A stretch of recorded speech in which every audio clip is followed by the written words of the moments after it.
board members to discuss issues informally with staff and invited guests. The board encourages members of the public to attend work sessions and to listen to the discussion, but there is generally no opportunity for public comment. Members of the public wishing to address the board are welcome to do so during the board's regularly scheduled meetings. Okay, so do we have any questions on the agenda? Should we pass the agenda as it is for the work session here? Anybody, any questions? Okay. So we can open up with board communication. We have 10 minutes for that. Who would like to start that today? I'll start with a question. Okay. What do we think about having food at some of these? Because I'm starving. Yeah. We're coming straight from work right here, and it would be wonderful if we had something to eat. You know, that's funny, because I was driving up and I was thinking, I'm hungry. What am I going to do? How late is this bars meeting? in my car because I drive with them. No, seriously, you need them tonight, I'll go out and get you some, but generally speaking, yeah. I think that's the reason I grabbed a couple pieces of cheese before I came, but I was lucky. So I don't think anything elaborate, but how do you all feel about that? I think it's a great idea. Yeah, Soup, maybe? that might be a little hard. Yeah. That can be hard, but everything's hard. Like, it's not celery, okay? I like those bars that are nuts and. No, but That I We will work with your board, and we will satisfy And your then you- cravings, so. a well-fed brain really is. It's in your Actually, best the interest. staff is probably hungry too. I have some mints if anybody needs them. So. Well, we used to have meetings, we had one at 10 o'clock in the morning, we had one at 5 or 6 at night, and that switched. And so, at some point, it'd probably be good to look at that, at some point, because in terms of staff, and their lives too, just to think, because I know it might work a hardship on you, but it might be easier in some cases, To do what now? to have a daytime meeting and a. Well, we're having a daytime meeting, we have a work session. No, but I mean, we had a board meeting so that the public could come.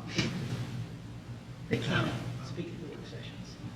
Well, in the short term, we'll make sure that we coordinate some food and beverage. F&B and somewhere else. Okay. What was that? F&B, food and beverage. That's the end of all my good ideas today, so. That's worth the price of admission. Does anyone else have any comments? We have about 5 minutes left for board communication. Oh, well, I'll go last if there's time, because it's not, I can give it in my report, but just want. Well, I just had kind of a little hissy fit about that. I had kind of a little hissy fit about that audit exception because I'm audit proud. I've been doing audits for a long time, and it hurt my heart that we had any consternation around our audit, because if I'd known that, I sure would have supported you earlier, because I heard you were saying things, but I didn't understand what I needed to do or say beforehand, so I apologize for not asking more questions. Well, Commissioner, I think you're speaking to the Housing Authority audit. Yeah, the Housing Authority audit. Sorry. Sorry. See, I just need food. Thank you for that clarification. What? No, the Housing Authority audit, sorry. But anything we're connected with, I'd like to be clean, because I'm vain about it, okay? Some people are vain about makeup. I'm vain about audits. And so I want to tell my colleagues, though, that I called Commissioner Heimler, and he was in the hospital, I found out later, and called the board chair of NOHA and asked her to respond to our concerns. So, you know, they're trying to make progress. I appreciate what Commissioner Webb did with the county manager and the assistant county manager, and, you know, I'm hopeful we're headed along the right path. I would just hope that if we're going to have something that's going to turn up like that, that we engage into effective action sooner. So I'll try and ask better questions or pay better attention. Well, I did something the day after I learned about it. Yeah. So, and actually, as part of my board report tonight, I'm going to report on the meeting that the NOAA board had the next day.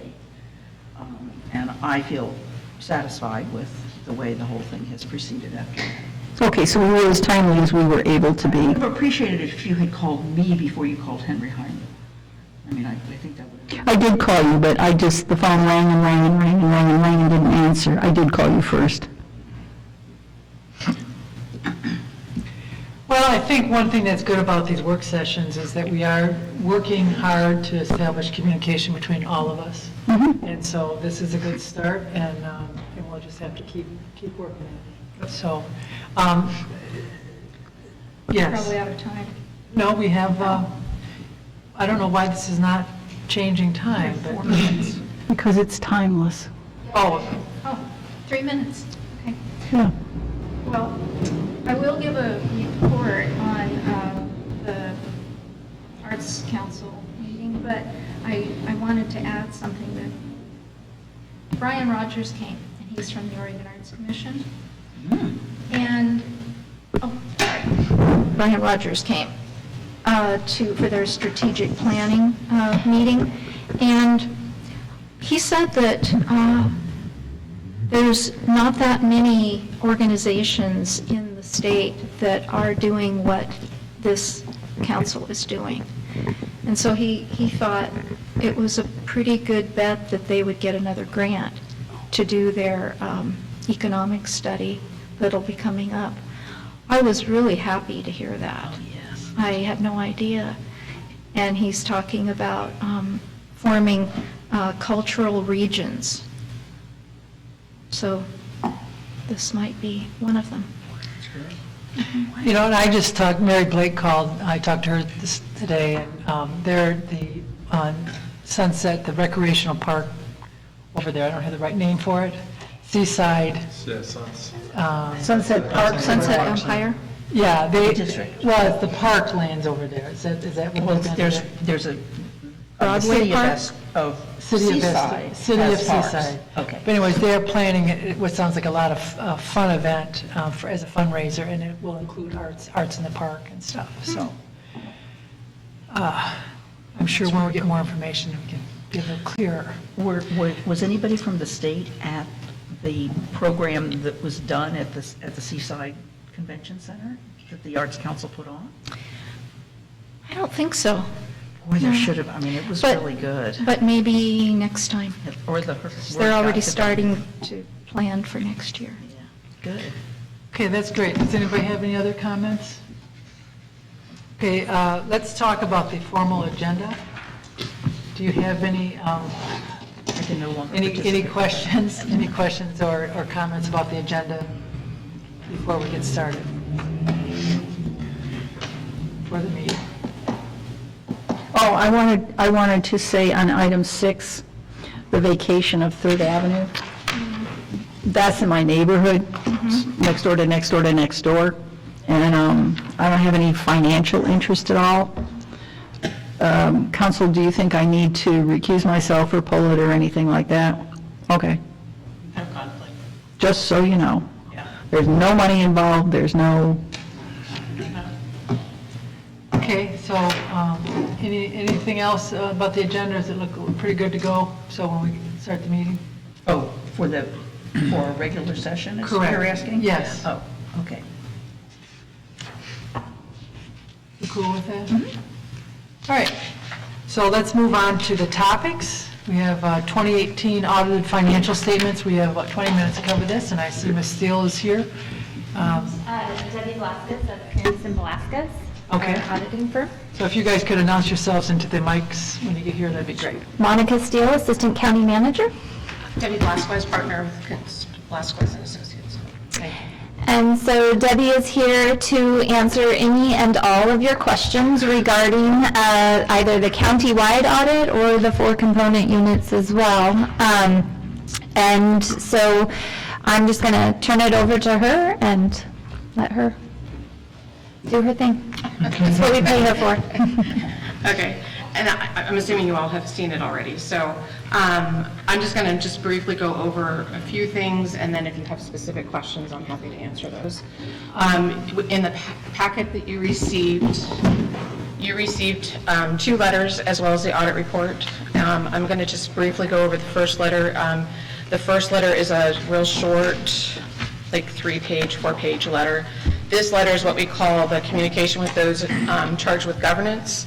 This just tells you what your responsibilities were in the audit, what our responsibilities were in the audit. It highlights a few significant accounting policies that we felt were significant with regards to estimates and those sorts of things. It indicates if there were any difficulties during the audit, which there weren't. So it's just a kind of a short and sweet little letter that we're required to issue. The second letter, which is probably the one that most people are more interested in, is the communication with regards to internal control related matters. There were a few items that came up. Most of them are small, but because we found an instant or 2 instances of them, in some cases, we're required to put them in the letter. This isn't a letter that I try to tell people, this isn't a, I got you type thing. This is purely a way for us to communicate internal control related things that came up during the audit, and so that we can help you improve them. And in all the cases, I think that they've already, taken care of most of these issues, if not all. And I don't know, do you want me to go through them all, or Please have do. you, Yeah. please? Okay. So there were 2 items with regards to fixed assets, capital assets. There was one particular invoice that we tested that was classified as a repairs and maintenance, but it was over your capitalization policy, which is $5,000. So we made a journal entry, or recommended that a journal entry be made to move that and put it on the depreciation schedule. Again, not a huge thing, just one of those things that came up in our testing. Same with the depreciation calculation. There were a couple of assets where the depreciation in the program that you used, it wasn't calculating properly. Again, it wasn't anything terribly significant, and the department that takes care of that works really well with us as far as when we find things like that. One of them was a procurement, had to do with some informal bids that were taken for, but nothing was documented, had to do with the stage setup for the fair. Again, I know that we've been working with the fairgrounds over the last few years. We've been testing their cash controls and things. They've made vast improvements in the last 3 years, so which we've been really pleased to see. And so this, again, is just one of those learning things. There's been a lot of turnover up there, so hopefully if you have some people that stick around for a while, it will take care of itself. And I would just like to add to that, so sometimes in some of these, when they find things, especially in the instance of the fair, so the auditors come out initially in July, right after our fiscal year ends, and then they come back in October typically, or September. And so sometimes in instances like that, the fair happens that first week of August. And so we learn of something and it's like, okay, that needs to get corrected, but then something might have already happened already. So, but John and us are working well together to get that rectified. And then the last item just had to do with some grant reporting. There was a grant that the report that was submitted to the state for reimbursement did not agree to the details in the general ledger. I know that that was rectified after the fact, and I think, I'm not sure where that is. We resubmitted everything with the state to balance out correctly, and that grant is being tracked by a specific employee more closely now, so. So with the grants, I know that they're very labor intensive, to Some are. get one and then to follow it. And so when you find something in an audit, that prevents us from having problems down the road when they say, what about this, right? So you were able to correct that, and so that it prevents problems. Right, which is the whole purpose. I mean, we're looking to make sure that your financial statements are fairly stated, and in order to do that, we need to check the internal controls of certain areas. Since you do require a single audit, we do look at more of the grants than we would normally in any other audit. But we also select certain departments to check on a periodic basis. So this year, we looked at 2 or 3 different departments. Next year, we'll look at some that are totally different. The fairgrounds is the only one that's been consistent over the last 3 years, just because of the turnover in staff there. We wanted to make sure the controls were being followed. If the same staff is there next year, I'm not sure that we'll take the time to test that. We'll test something else. But overall, over the 3 years, you've seen consistent improvement in the Yes. fairgrounds? Yes. I have a question. In some audits, I've seen a dollar amount listed with concerns. I don't see those here. I don't know what if there's a standard or a practice on that, but in terms of dollars, do you have any idea, bigger than a bread box, smaller than a house? We run a materiality calculation for each year's audits, and it just depends on the number of assets, the number of revenue in each of the departments. I'm not being clear. If you had problems, it's interesting to me to think and how much was this problem? Right, okay. How much money was related to this problem? And then a lot of that would depend based on where it is reported in the letter, because there are what's considered significant deficiencies, and then there are what's considered just those kinds of items. I'm trying to remember So this. in regards to like the stage procurement, we have state procurement rules that we have to follow, and so if something is over, depending on the type of thing that you're doing, so if it's over $30,000, you have to get, I understand, I'm not being clear. Here's what I'm after. If we're saying, okay, there was a problem with capitalization, there were expenses in the amount of what should have been capitalized, depreciation in the amount of what should have been depreciated. I don't know if you're able to do that. I don't know if it's It's not really standard practice to put that information in the letters. Your capitalization policy is anything over $5,000 or more is capitalized. I happen to do the testing on that particular program, so I know that the asset purchase was $37,000. So it's not anything very material. Again, we weren't concerned about it. It was just one of those things that we just happened to catch in testing.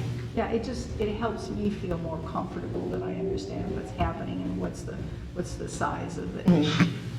So. If it was bigger, if there was this was just one instance that we found. So, if there was consistent, when we were doing expenditure testing, if things were consistently coming up and they were large dollar amounts, we would of course be we'd have bigger issues that we would be dealing with. So. I was just curious about $37,000. Yeah. So you do have it, that's just interesting to me. And I only knew that just because I was the one who tested that. So. okay.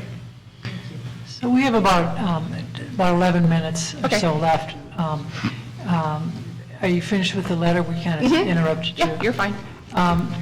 Would you like to continue with some other comments? Sure. There's the report's big, and some of them are back-to-back pages. I am not going to go through every single page. And I'm we going to tell you some appreciate key there. Yeah, I mean, if you want to read it to put yourself to sleep at night, that's probably a good idea. No, we put a lot of work into this, and so does Monica and her department. They put a lot of work into this as far as capturing information for us for the CAFR that we apply for, you guys for every year. Putting together all the schedules, there is a tremendous amount of work that they do. The key areas that I would probably tell you to take a look at are, of course, the submittal letter that is written by Monica every year. That kind of captures a lot of really good information. The other area of the report that I think is important is the management's discussion analysis.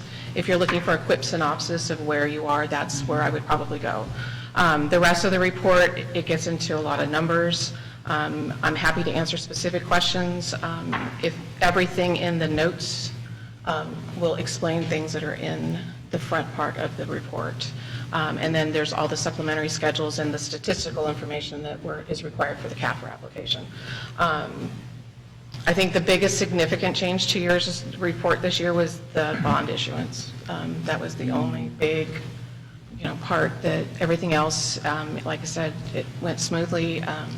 They were very well prepared, and I'm not sure what Could you else. tell us a little bit more about the bond issue that you said that was significant? It's significant because of the dollar amount, because of the notes that have to be issued to go with that, as well as the change in the net asset schedule. So a significant amount of work significant amount of money.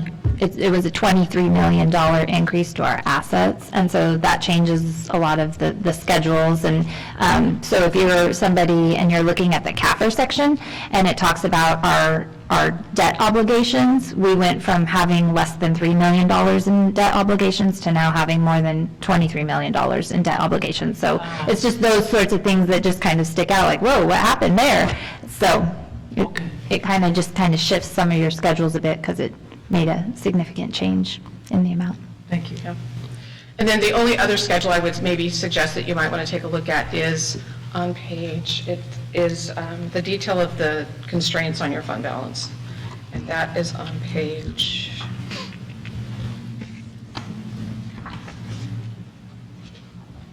50, up at the top.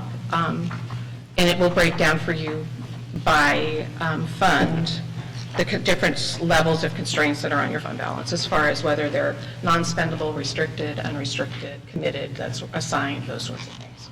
Because I think that's important when you're doing planning, so. Then we also want you to tell us that we're the best county you've ever audited. You are the best prepared, yes.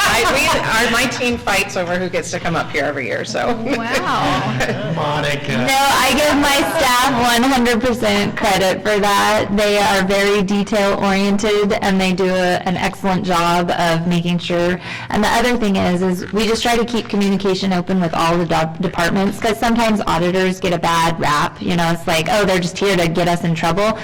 But they're really here to help us, and they're here to help protect us from ourselves. And so by having them come in and do all this testing and do all this internal checking helps us not only protect the county's assets, but protect ourselves. And so my staff does a really good job of just trying to keep those lines of communications with all the departments open, as well as with the auditors, and then just trying to, they're bean counters, so they like everything in its place. So. The other thing I wanted to just quickly mention too is in the last few years, you've noticed in the internal control letter that there's been a finding with regard to the highway funds, and you'll notice this year it's not there because there's a plan to use that money. There's money being spent on bike paths, that sort of thing. So we were really happy to be able to take that out of the letter this year too. So.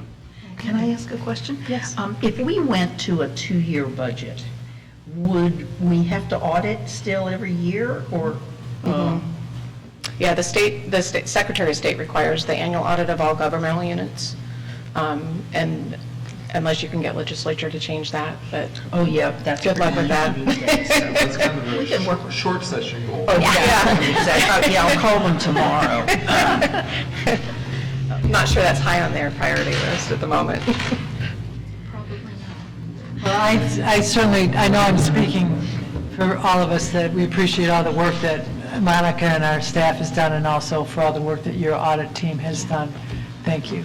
It makes us very proud. Thank you. Does anyone have any other final comments? Monica? My only one is that with the special districts, or that's not the right word. Component units. Mhm. Oh, don't make me memorize. It's the same thing. Yeah. Okay.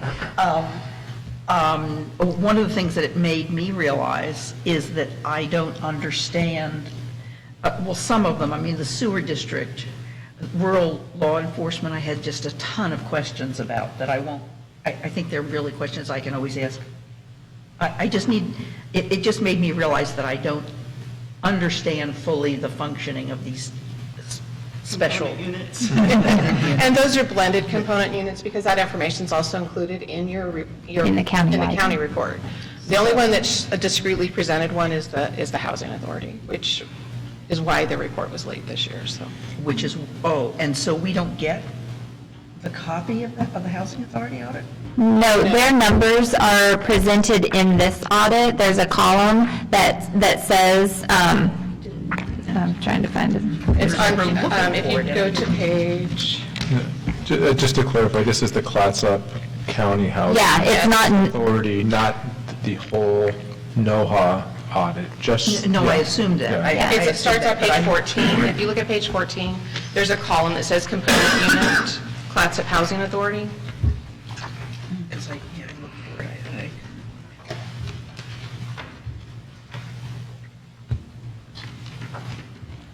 There's 4 columns, and the very last column closest to the edge of the page.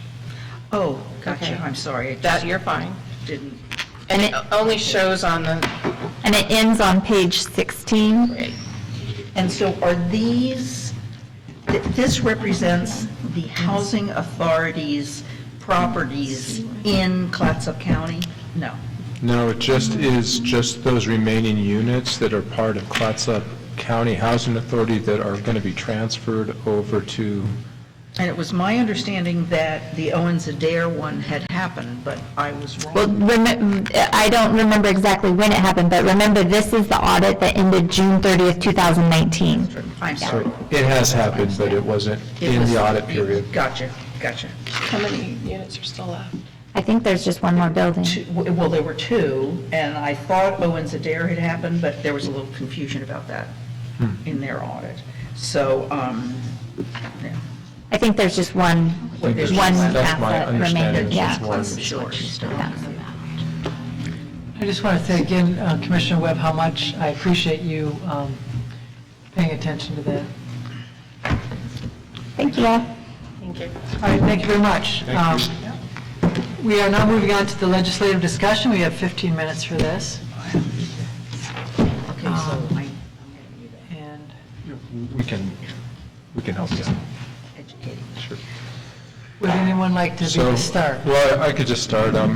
As your board knows, Teresa's been updating our legislative spreadsheet, just so you know when the hearings are scheduled, and obviously, all these bills are accessible if you go to the legislative website. Many of these bills, AOC is actively monitoring as well, and we're not trying to duplicate their efforts. But there are some that we are watching, and one that we're watching, obviously, is Senate Bill 1530, which we're just watching it to see what happens. That's the climate, the greenhouse gas emissions. But there's quite a few others that our departments, as I mentioned before, there's a number that public health is monitoring, juveniles monitoring some,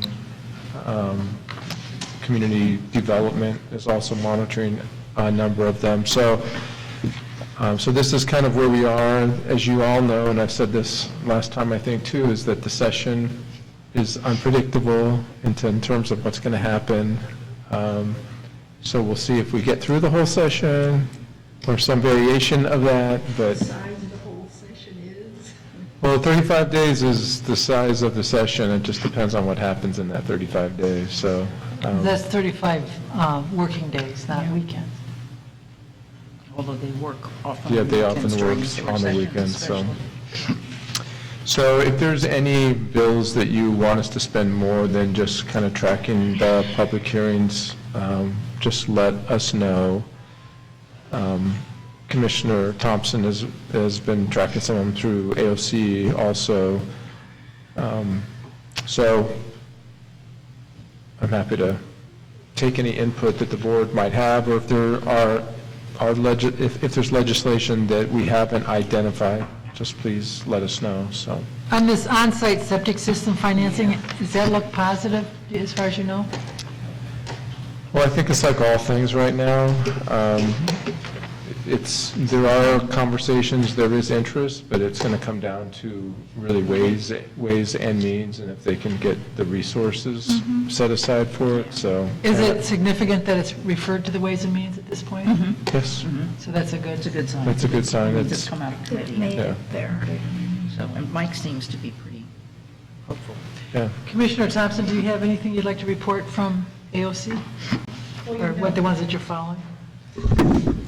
The interesting thing about AOC is that it gives me a window into all of the other counties, because pretty much every other county except Hood River comes. And Hood River ran out of money. They're the ones closest in structure to us, and they have volunteer commissioners, and so they haven't been for a while. But it's a window, and it's a way to build relationships and build alliances. And some of the members were eager to draw a line in the sand and put people on one side or the other. Are you for this? Are you against this? Well, Of everything? mostly cap and trade. Oh. That's the most divisive issue. And some people kind of want to lean into it in a way that feels like it's confrontational. Other people are looking for ways to find compromises or to work together to find common ground. And so every effort to kind of push people into confronting each other in the way that the legislature is doing, it kind of echoes that. Those were, they faded back. They faded back in order to keep some kind of collaboration going. And so one of the reasons I like to attend and listen to people's discussion is because I think what happens at AOC relates to what happens in the Capitol.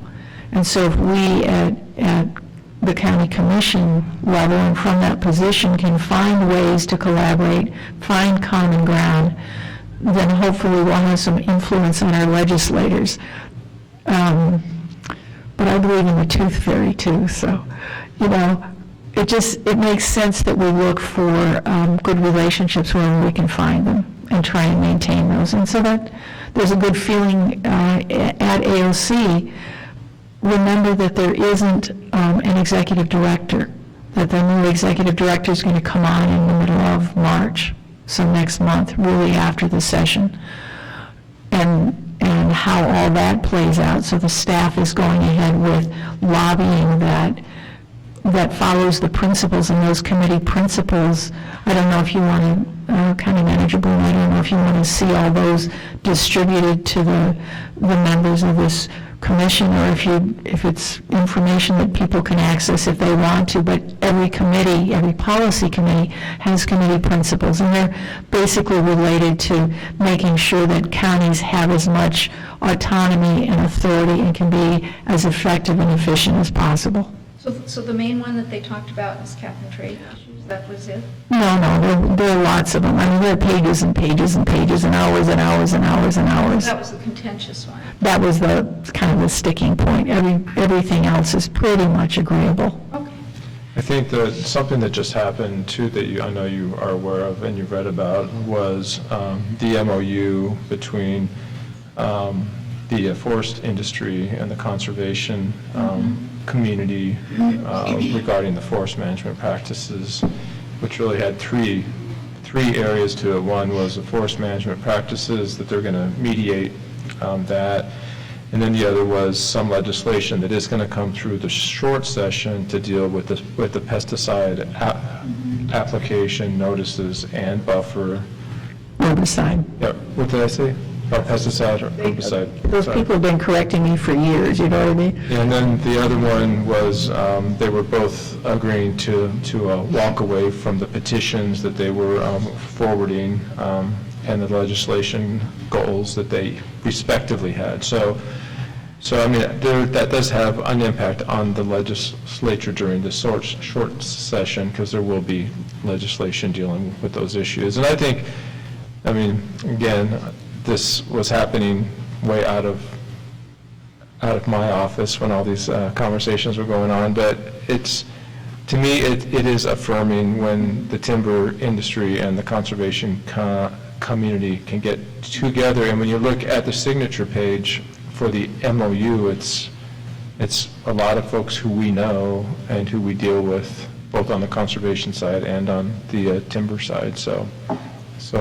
Yeah, it looks promising, but it's definitely in a preliminary stage. We don't really know how it's going to shake out. We don't, it's just basically the start, so. But that's good, you got to start somewhere, hopefully. I think it's a very notable Yeah.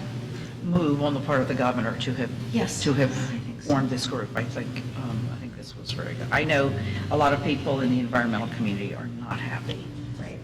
with the MOU, but Well, that's Can't please that's all the what people all the compromise time. is.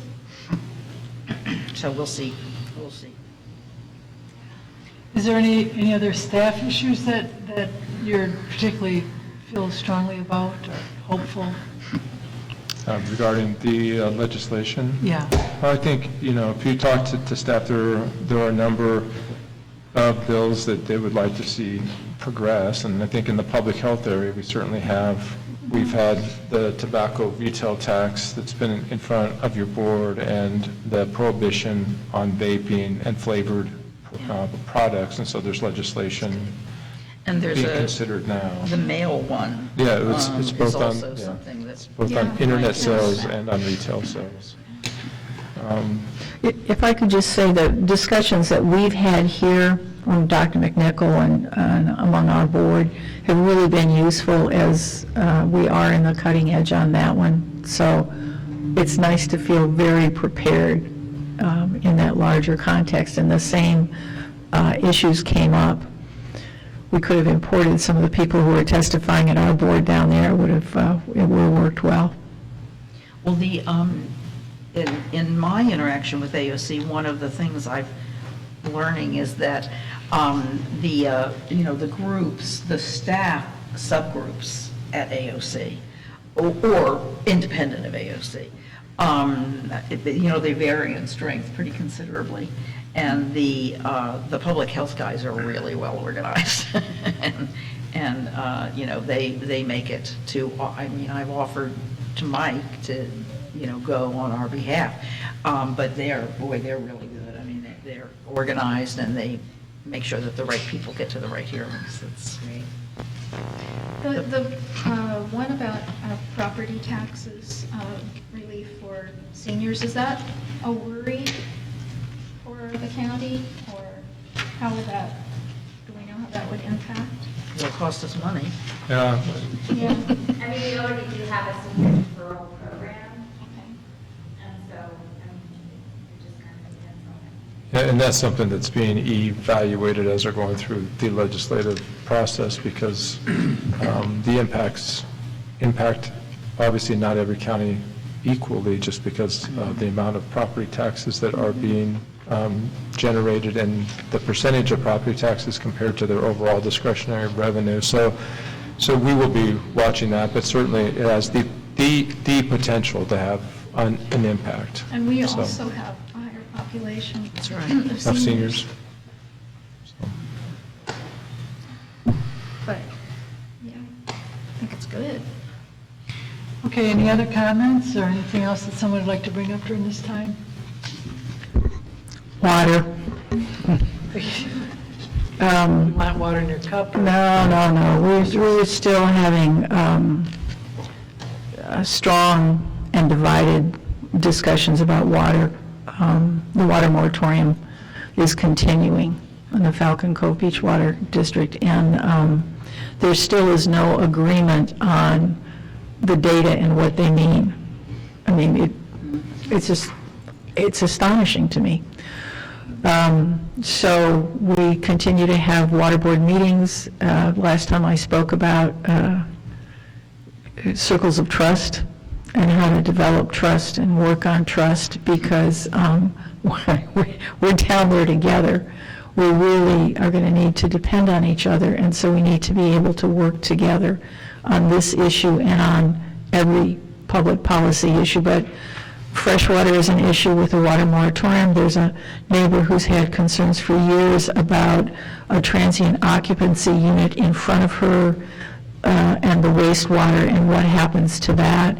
So I appreciate that staff is continuing to be engaged in exploring what's actually happening, doing reality checks. I mean, I love being part of the forestry stuff because they talked about ground truthing, and it seems that everything we do, we need to do ground truthing. The CERT and the MRC are continuing to be active. I went to DART, which is the Disaster Animal Recovery Team. There are doggy go bags. We saw videos in how to take care of frightened critters.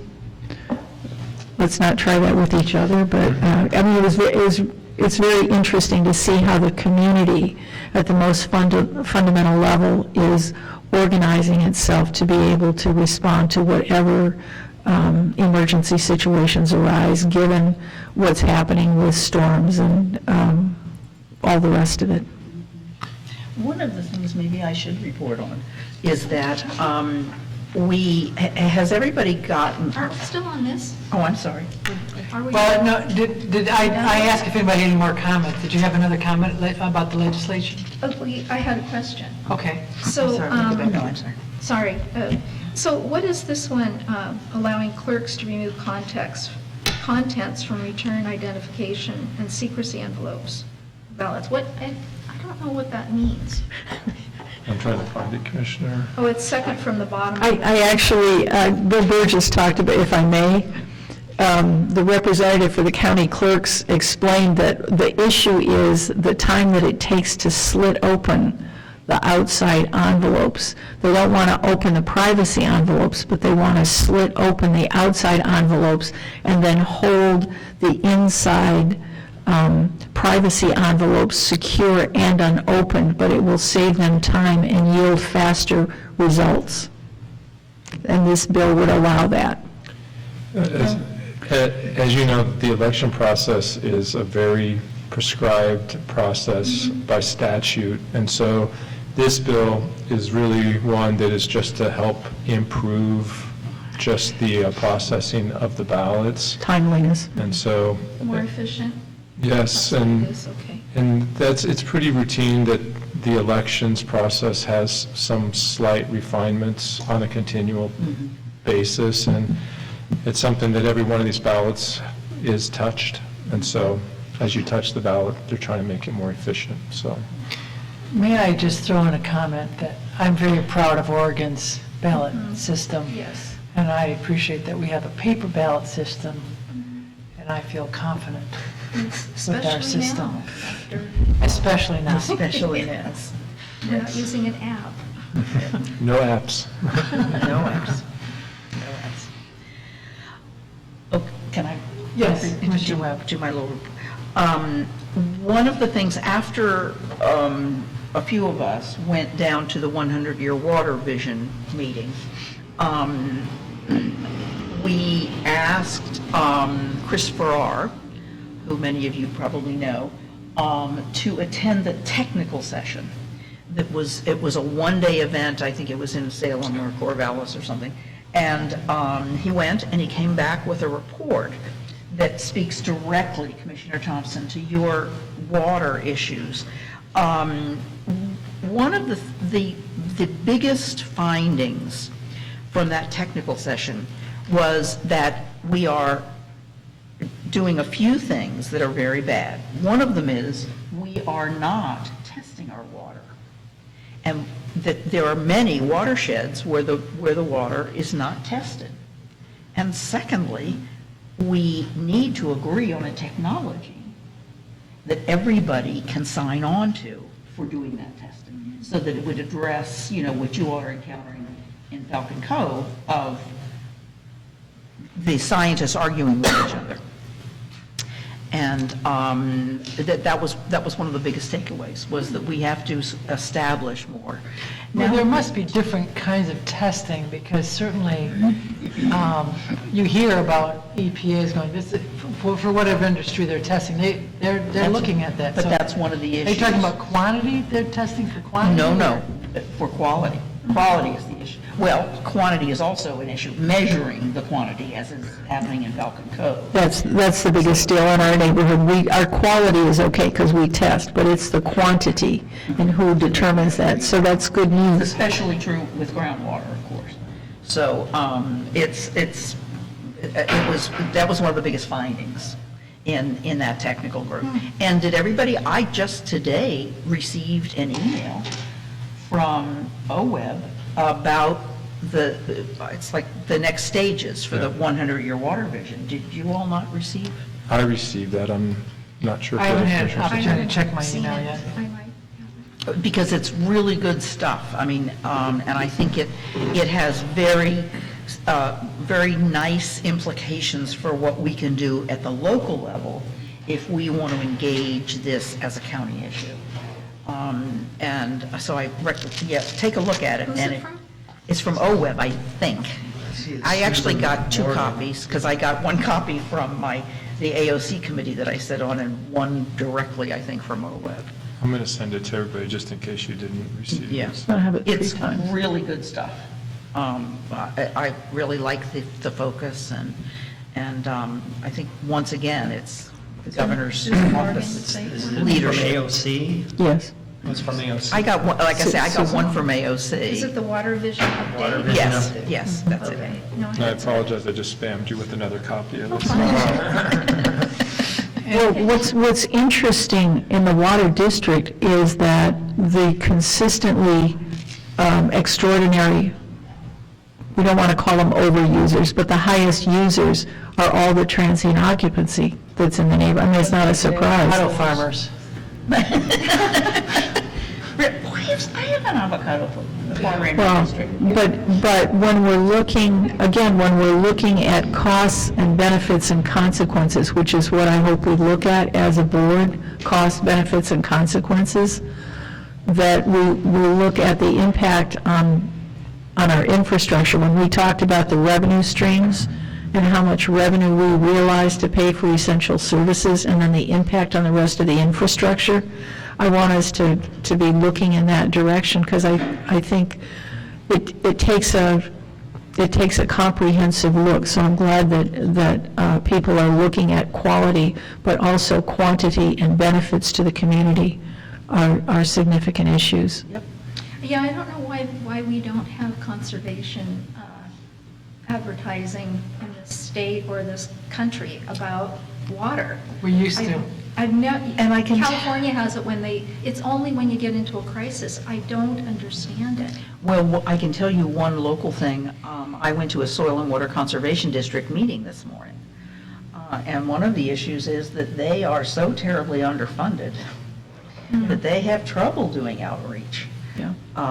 Well, I don't And, think individually, each little district well, should be the Soil and Water responsible. Conservation District is countywide. Okay, but even so. And so it's one-on-one is how they have to take the message out. Yeah. And they're actually, this is in my report for later, but I'm encouraging them to go for a levy.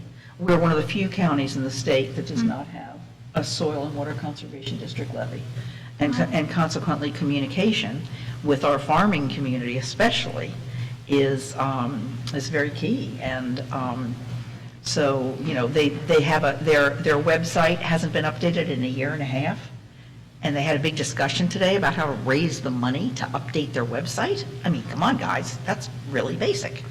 But their funding structure is so specific and chaotic, and like all of our organizations, they have to apply for a lot of grants because they're really not sustainable.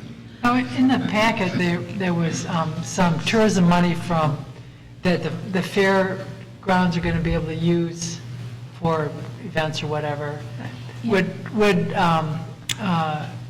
conservation advertisement considered could that I don't know. sneak That's under the related to tourism thing? tourism. If you're coming to Oregon, if you're coming to the coast, we want you to be good stewards of our water. Well, we talked about that, remember? Because I think Commissioner Thompson suggested the idea that we should require our transient lodging people to post about, and we're talking about this in the tourism studio. We have got a whole group working on messaging to people who come to the coast, and how to do it in a nice way. Yeah, I think most people, if they are educated in what is expected or what's needed, I think they'll comply. Most people will. I know in You live in hospitality, Gerhard, I can't believe you're saying that. You guys have some of the best, some of the most TLT properties, right? I mean, Transient occupant. yeah, No, absolutely not. I'm sorry. Oh, no, make me Issue. smart on No, what we that. have is vacant homes. Yeah. They're second owners, and most of them are empty year-round, except for just a few weeks or weekends. Is there a prohibition about renting them out? Is that what keeps that happening? Well, Gerhard is getting rid of all of them. And just so you know, I've been watching property prices. Gerhard, it used to have such high property values. Those properties now, in general, are selling at or below. Astoria and everywhere else in the county is at or above. That's very And this has happened since they put that in. So it'll be good for people who, you know, can't afford a house, and if these people choose to sell a house, but I'm not sure people are going to be happy that their property values are going down. I get marketing once or twice every single week, and it's basically, remember Dire Straits, Money for Nothing and the Chicks Are Free? Yeah, it's kind of like that. Here's how you can make money. We guarantee you 5 or 10 or, you know, many more thousands of dollars a year, and they're turning over in my neighborhood. I wish they weren't, because the stress on the roads, we've got, you know, a road group that collects money. I've got a neighbor who takes his gravel and his concrete out to fill the potholes that they create because they don't know how to drive on gravel roads. The water usage, the wastewater, the light pollution. So, you know, costs and benefits and consequences, so. Money that we set aside that's supposed to build up for the South County for your gravel roads, that, I don't know. Haven't heard about that in a while. Even just a- They use those funds not that long ago to carry, I thought I saw them on game. Anyways, but yeah, there's, a portion of the tourism dollars that goes towards the public road and drainage improvements, and they spent $35,000 just this year. Not in my neighborhood. I grew up with gravel roads, I Down in the Falcon Cove don't area. understand what the problem is. Arch Cape gets it. Well, again, it's like the further down the population list we are. Roads, you're lucky that have gravel That's on it. right. That's Yeah. yeah, I wonder if now that Gerhardt is prohibiting, If they're coming to my neighborhood, there'll be more of pressure on all other parts of the county. it I could can tell you be. about some, That'll be something to watch, won't it? So the issues are, they're not going away. I'm glad we're talking about them. yeah, definitely growing pains, that's for sure. So does anyone else, so we can close this work session and maybe get a couple energy bars in the right direction and head our next, okay, so let's adjourn the work session. Thank you, everyone. Growing boy.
Board of Commissioners is the governing board of Clatsop County and all county service districts for which this body so acts, and as the Clatsop County Local Contract Review Board is now meeting in regular session.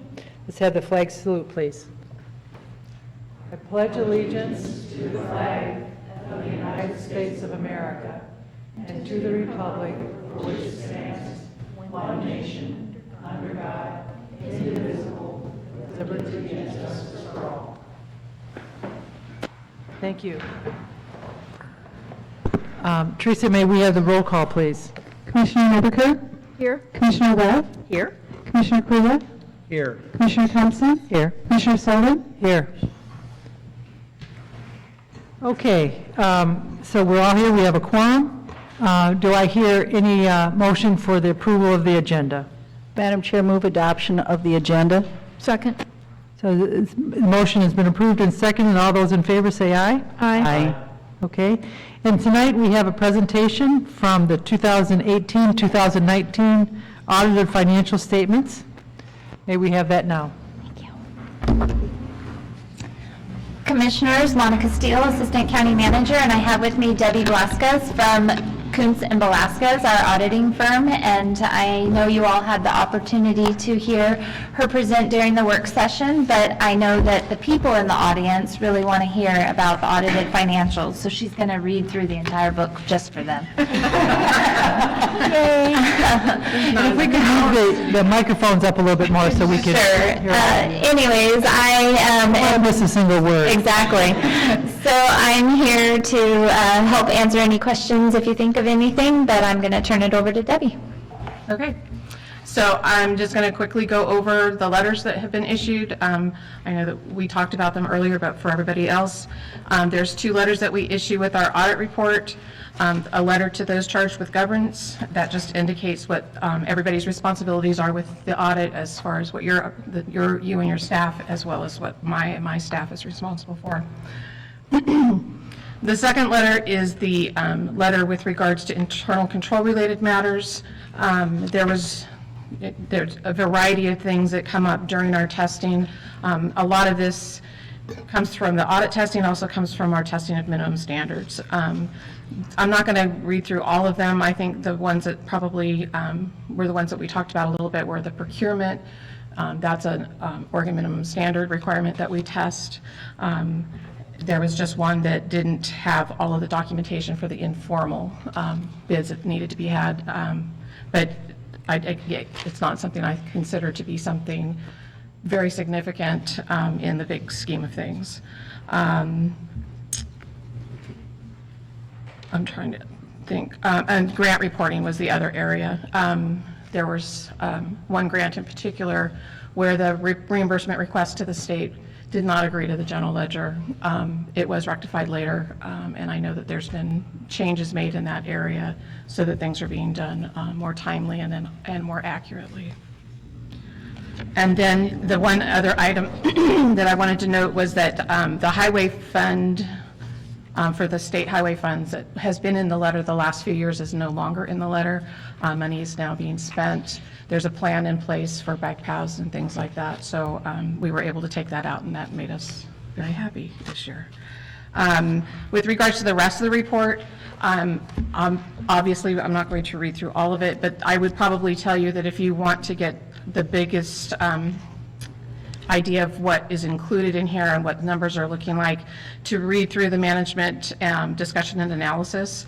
That is kind of a synopsis of each of the different levels of the report that are in here. The other page I would probably recommend that you look at as you're considering spending is your constraints on fund balance, which I believe is on page 50. Yes, page 50. And that will tell you the different levels of what's allowed to be spent, what's non-spendable, what's restricted, what's assigned, those sorts of things. And then, unless you have specific questions on other areas, or if there's something you feel that I missed that you would like me to touch on, Wasn't there something on page 13 or something like that, or 14? That was in regards to the Clatsop County Housing Authority showing up as a discrete component unit in our audit for their remaining assets that they have with the Clatsop County Housing Authority. Okay. And then also, I wonder if you might reiterate about the significance of the jail bond? That was the most significant change to your report this year, in that it increased your long-term liabilities by the amount of the bond that was issued. So that definitely changed some of your debt to equity ratios. And then there was also the comment about who gets to come here to. Oh, yes, my staff always fights. When the schedule goes up, they know that this is the one audit that I actually am in charge of. I oversee all the audits, but this is the one that I actually come out into the field to work on. And so they're always trying to get me to let them come. The seniority has its benefits. Yeah, we enjoy coming up here. You have an amazing staff, and they do a great job. Monica and her staff are probably the best audit that we have, so. That's great. Well, thank you. Does anyone have any other comments, or? I forgot, did you say who was the best county? Of course you guys are. Thank you. for all your hard work, appreciate Thank it. So now we will move to business from the public. This is an opportunity for anyone to give a 3-minute presentation about any item on the agenda, except public hearings, or any topic of county concern that is not on the agenda. People wishing to speak during business from the public must fill out and sign a public comment sign-in card prior to the start of the meeting. Teresa, do we have any people here for public comment? Okay, so we have no public comment today. We will move into talk about the consent calendar. Do I have a motion on that? Yes, Madam Chair. I'd like to make a motion that we approve the consent calendar. Second. We have a motion to approve the consent calendar, and it's been seconded. All those in favor? Aye. Okay. Any opposed? Okay, so the consent calendar has been approved as written. We will now move into the Commissioners' liaison reports. Is there a commissioner that would like to begin tonight? I'll go. Okay, Commissioner Nebaker? So as I brought up at the work session, the Arts Council of Clatsop County had Brian Rogers, who's the director of the Oregon Arts Commission, and the Oregon Cultural Trust. He came and led a several-hour meeting for their strategic planning. This is something that they don't have to do. This is something that they're choosing to do, to be proactive. And along with the economic report and their art summit, these are all things that this group is working really hard to make a difference. And let's see, the Oregon Arts Commission is looking at cultural districts around the state. And, one thing I didn't say at our work session, cultural district would not just be for nonprofits, it would include for-profits. So it would be for nonprofit and for-profit arts concerns. So that would give a different picture of what we look like. The economic survey only takes into consideration nonprofit. Could I ask a question Yeah. about these cultural areas? Is that what the sort of different cultural regions throughout the? I think that's right. I think that's what he said. Colorado has something like 20-some. They have a lot. That are specifically related to the arts? Is Yes. Yeah, all arts, not just visual arts, but Right. music and, that right? literature and all kinds of, yes. And, so, I did not know about this. Something else that he brought up is that the state is recognizing the Soho effect. Soho is a district in New York. I mean, it happens everywhere, and it's happening here. When artists go into a place because they can afford the rent, because it's usually maybe, the economy isn't so great, and then they make these little pockets of culture, and then people who have more means, they move in because it's desirable, because there's artists there, and then pretty soon the artists have to move out. So the state has become aware of this, and they're looking at ways to, I don't know what they will do, but anyway, it's a good thing they're looking at it. So he was talking about that a little bit. And then I attended the Public Safety Coordinating Council, and something that has been brought up, I think Commissioner Thompson brought this up a while ago, ICS Incident Command System Training. They said that maybe this is something that the commission would be interested in participating in if it's offered in case of an emergency. So that would be a question for the county manager and for Tiffany Brown. And we will coordinate with our emergency management staff and have them provide an overview of the classes that would be germane to your board and have that conversation. Yeah, okay. The Seaside Clinic has opened, MAT, it's medication-assisted treatment for addictions. I don't like to call it the methadone clinic. A lot of people call it that. I think that's a very bad, a negative connotation, and they do much more than just, prescribe methadone. There's counseling, there's other medications, there's, different kinds of treatments. There's been a 60% drop from admits to our hospitals now that we are addressing substance abuse issues with the needle exchange and the rah-rahs. Isn't that something? Yeah. You mean 60% drop for mental health patients or for? Substance abuse. Well, and, that, you could say that's mental health, yes, Yeah, of course. yeah. So that's dramatic. The rah-rahs are doing a really good job, but also the needle exchange. And let's see. Oh, calls to the Warrenton Police about the respite center has diminished quite a lot. The pretrial release program, which is part of the Justice Reinvestment Grant, over the last 6 months they have almost a 90%, 88.9% rate of showing up to court, which is, they don't have a number for what it was before, but they know this is a dramatic increase. I think it was 30%, I think I heard. That was showing up before. Yeah, I don't remember. So, and we have a new judge, as everybody knows, Bo Peterson. And that's everything I have. Thank you. I'll go. Okay, thank you, Commissioner Nebeker and Commissioner Webb. I have an announcement to make.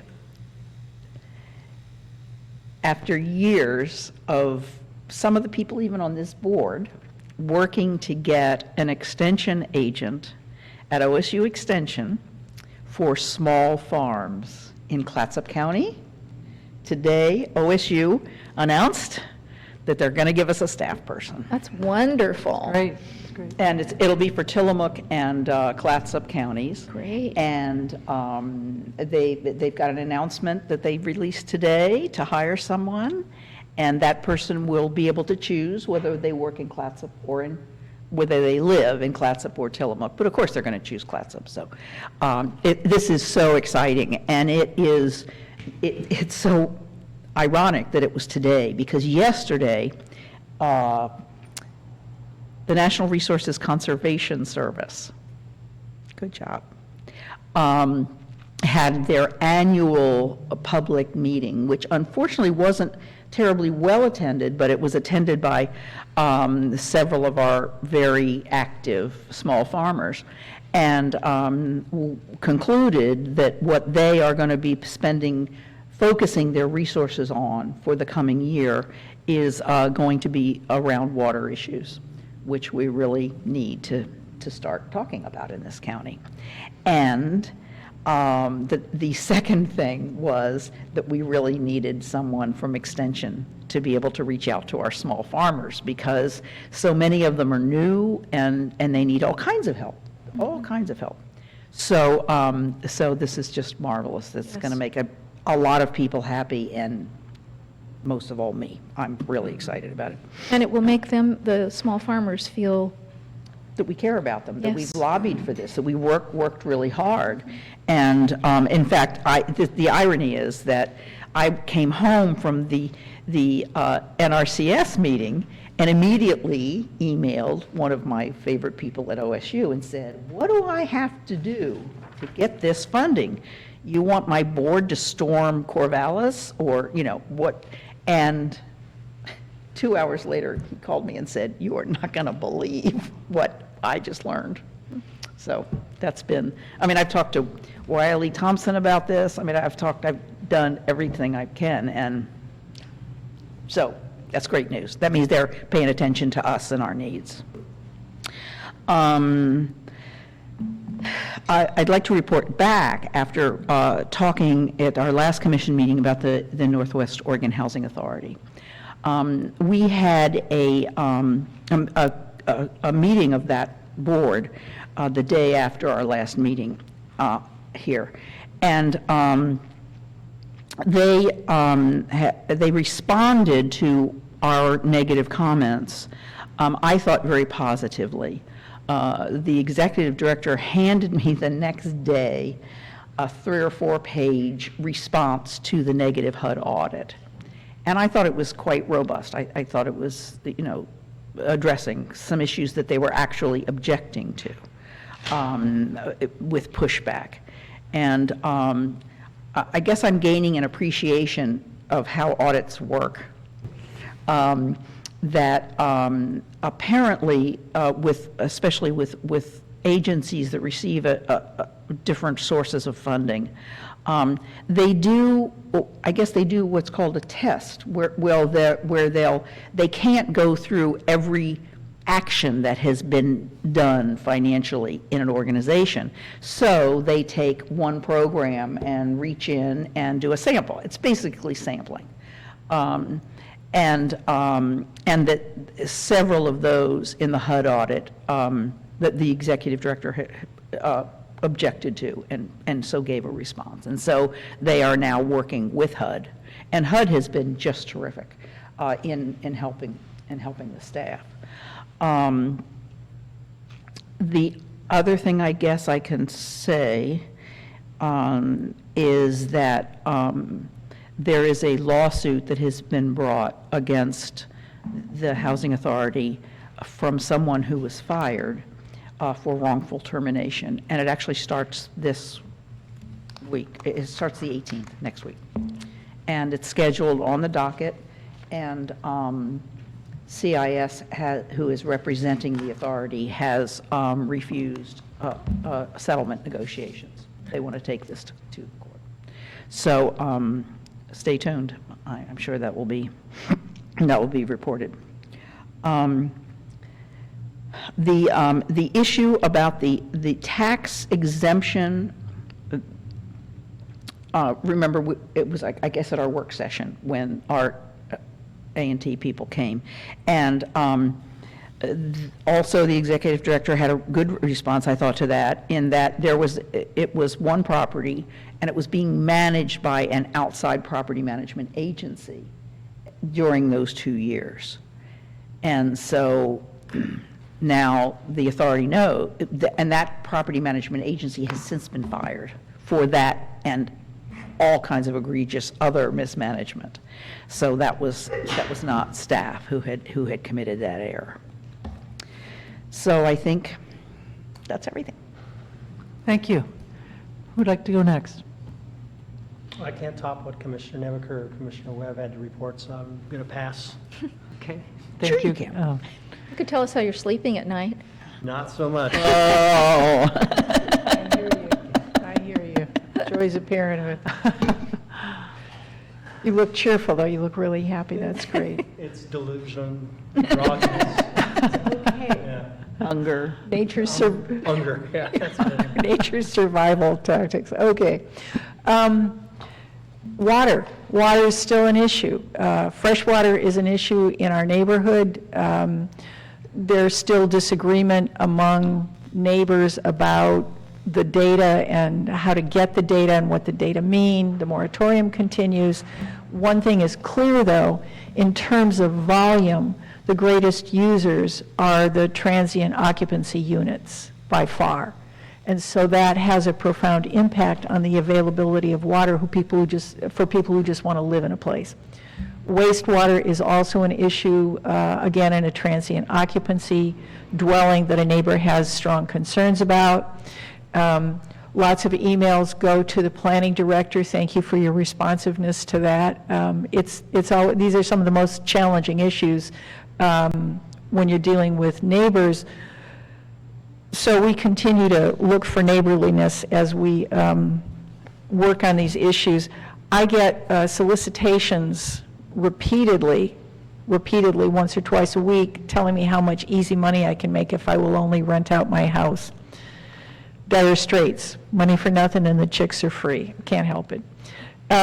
Besides water and land use issues, pets. Pets are a big issue. So I went to the disaster animal recovery team meeting in Cannon Beach because part of the Medical Reserve Corps insert activity in Cannon Beach is disaster animal recovery. So we had a presentation about safe handling of animals because they're stressed and freaked out. We had a pet emergency care handbook. We have a companion animal first aid kit, a whole list of things. So I don't know if we want to put these on our website because we're looking for web traffic, but maybe people are interested. I don't know. Maybe people are interested in this. In an emergency, people and their pets are a big deal because Red Cross shelters won't allow pets to be with people. They can be contiguous, but because of allergies and concerns about animals freaking out and behaving badly, the animals have to be kept separate. So some people are loath to leave their pets for any reason and put themselves at risk. So we're looking to, I can't help it, soothe the savage beast and go ahead with that. And the Cannon Beach DART team is also part of that. I don't know if it will replicate in other parts of the county, but it's a good thing to have. The statewide early learning hubs are working on, I want to say, disseminating effectively the money that the state legislature is going to be channeling to them from the business tax in order to improve early childhood care and learning, to improve the economy, to improve the development of each child, and to just to help all the way around early childhood education. So that continues. Colpack and Northwest Act. Our staffer for many years has been Mary MacArthur. She's kind of like Mary Poppins. She's been practically perfect in every way. Mary MacArthur is going to retire. So we are recruiting for a new staffer. So if you know someone who is excellent at doing economic development, Monica, are you interested? I see that. No, you're not. You're happy. Okay. If you know someone who's very good at working as an entrepreneur within the constraints of government activities, who's creative and capable and likes to travel, send them our way because we're going to be that's been issued, so we need to do that pretty soon. The Child Care Task Force is pulling back a little bit, looking to maybe get a grant to have a paid facilitator because everybody in Clatsop County is too busy to step up to a leadership position. That's my cue to stop talking. That's enough. Can I ask a question? Sure. Could you explain a little bit about the early learning hubs? Are they, what are they? I mean, are they They're an apparatus for the dissemination of money. So I mean, that's how I look at it. That's purely a transactional point of view. The legislature, of course, wants to assure the business community that their money is being well spent. They want to see results. And so this is the administrative apparatus through which the money and the data and the efforts, the programs are all being coordinated. Are they regional in scope? Yeah, we've got one. Ours is centered out of Hillsborough. Amy Lovelace has been our local person in Columbia, Clatsop, and Tillamook counties. She's been working with me and with Jennifer Purcell from Regional Solutions, because really one of the issues is that childcare, it has to be an effective business in order to be reliable, and how to get that in sufficient quantity and at high enough quality so that children get the essential early learning experience. Seaside School, I think I've mentioned before, is very interested in having Student Success Act money to provide preschool for 4-year-olds, because 50% of Seaside children, when they come into kindergarten, have had no previous experience, and those children are already behind. So how to help them catch up so that there is a more equitable playing field from an early age, because we know those early childhood experiences are critical and want to move forward. We're still working, I'm going to slide in a housing plug, we're still working on housing. It's complicated, but again, there is state money that's coming through Oregon Housing and Community Services and the Housing Stability Council. I wanted to note that our colleague, Lincoln County Commissioner Claire Hall, has been appointed by the governor to chair that body.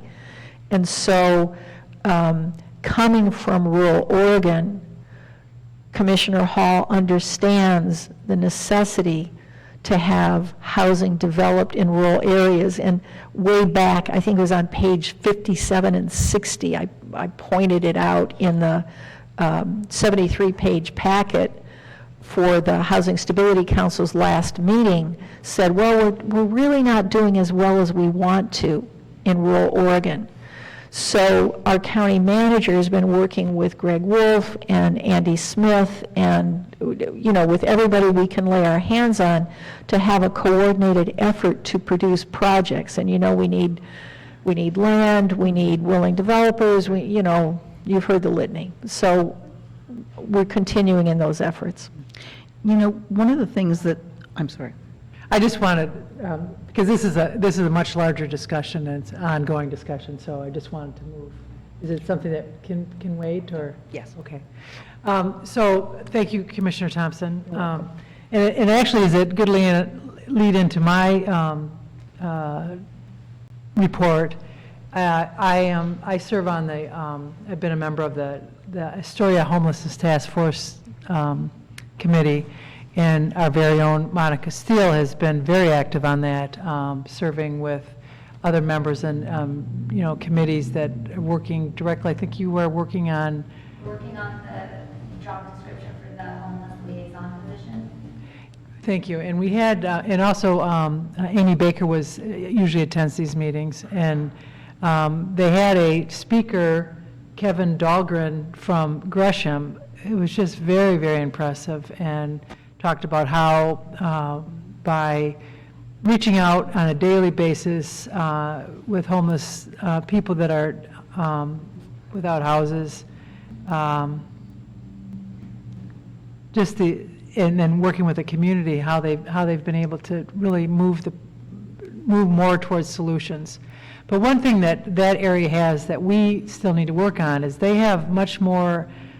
They have a lot more access to housing and places to get, like if someone, I was really touched by, he said, not everybody is ready to accept help, but we know that, and on the day that they are willing to accept help, we want to be there in order to give them help.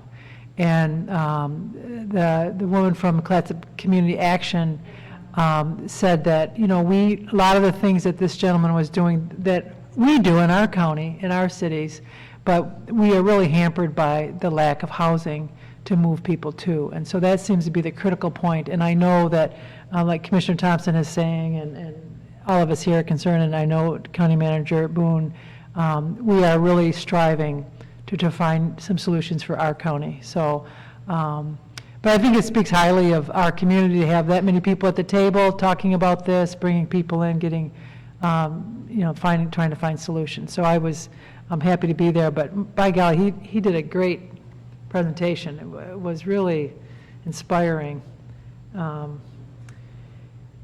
And so that's that. And then FTLIC had a scheduled meeting for this month, but it was canceled because of the short session that they're concentrating on issues in front of the legislature. So that's all I have for today, and we'll move to County Manager Boone, please.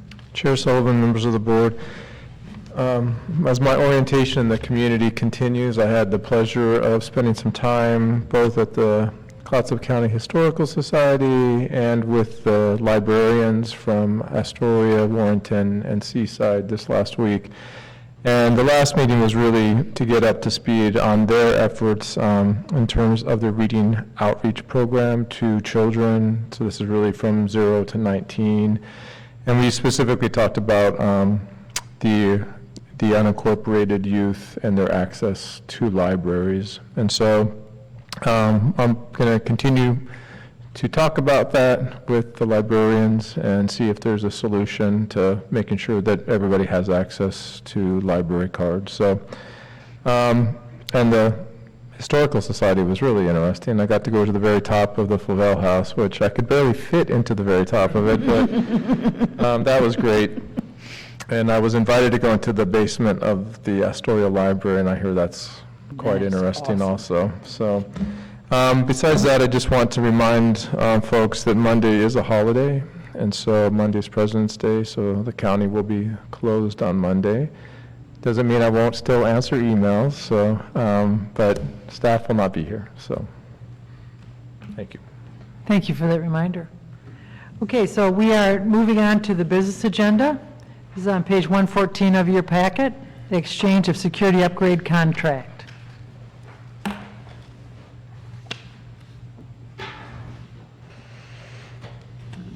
Good evening, Commissioners.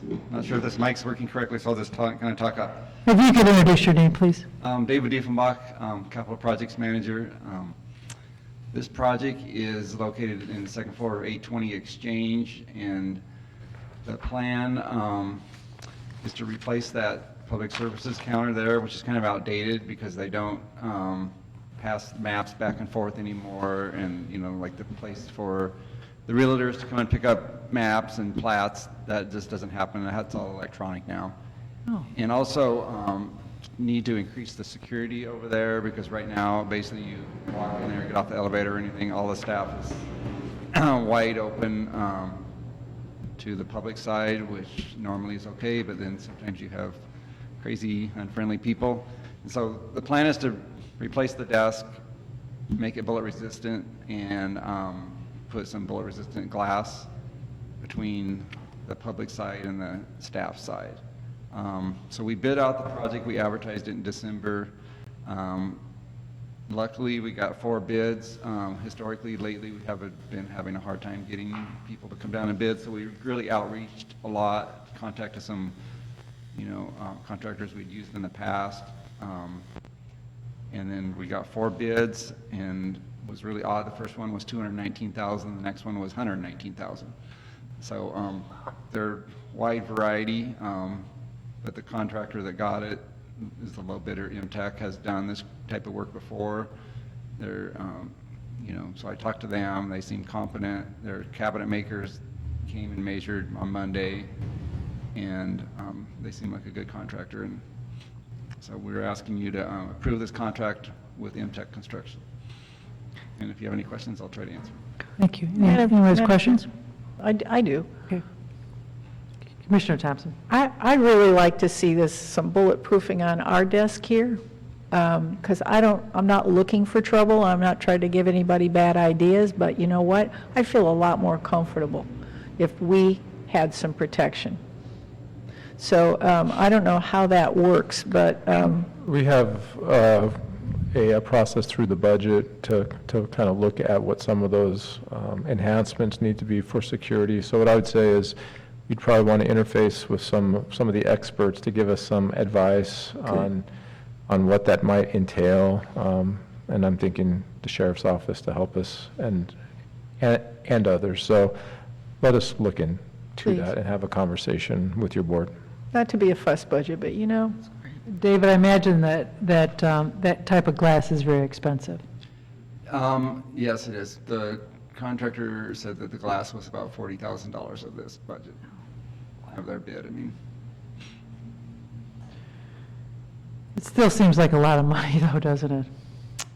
Is actually, as blow-resistant glass goes, I thought it was a pretty good price. I mean, we, like that sliding window at the county manager's office, which is way smaller than this, was like $4,500.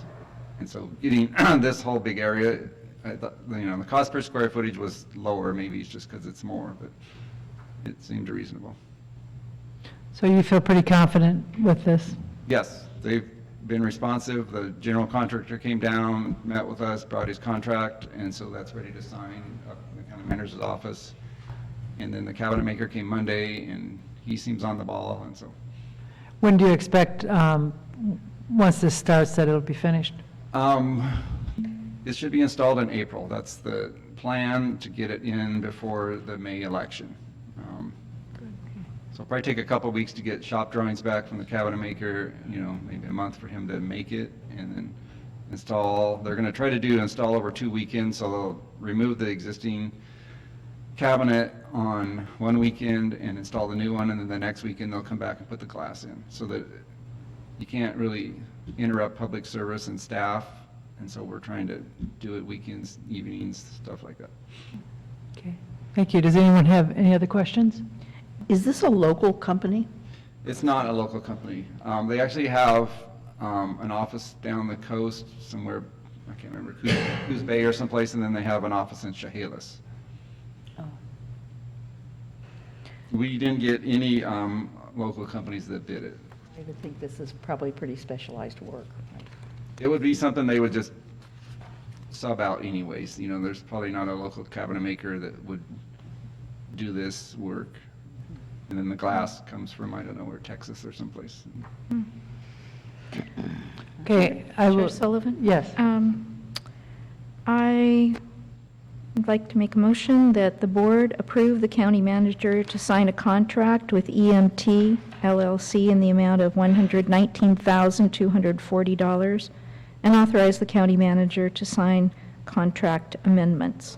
Second. Okay, so we have a moved and seconded to approve the county manager to sign a contract with EM Tech LLC in the amount of $119,240 and authorize the county manager to sign contract amendments. Any discussion? Teresa, may we have the roll call, please? Commissioner Nebaker? Aye. Commissioner Webb? Aye. Commissioner Kula? Aye. Commissioner Thompson? Aye. Commissioner Sullivan? Aye. So the motion passes 5-0, none opposed, and so it has been approved. The county manager, it will sign a contract with EM Tech LLC in the amount of $119,240 and authorize the county manager to sign the contract amendments, so that enables the staff to get ready and do this job. So Thank you. thank you. Anything else for the good of the order? All right, thank you everyone for coming tonight, appreciate it, and we will see you in a couple weeks. Thank you. This meeting is adjourned.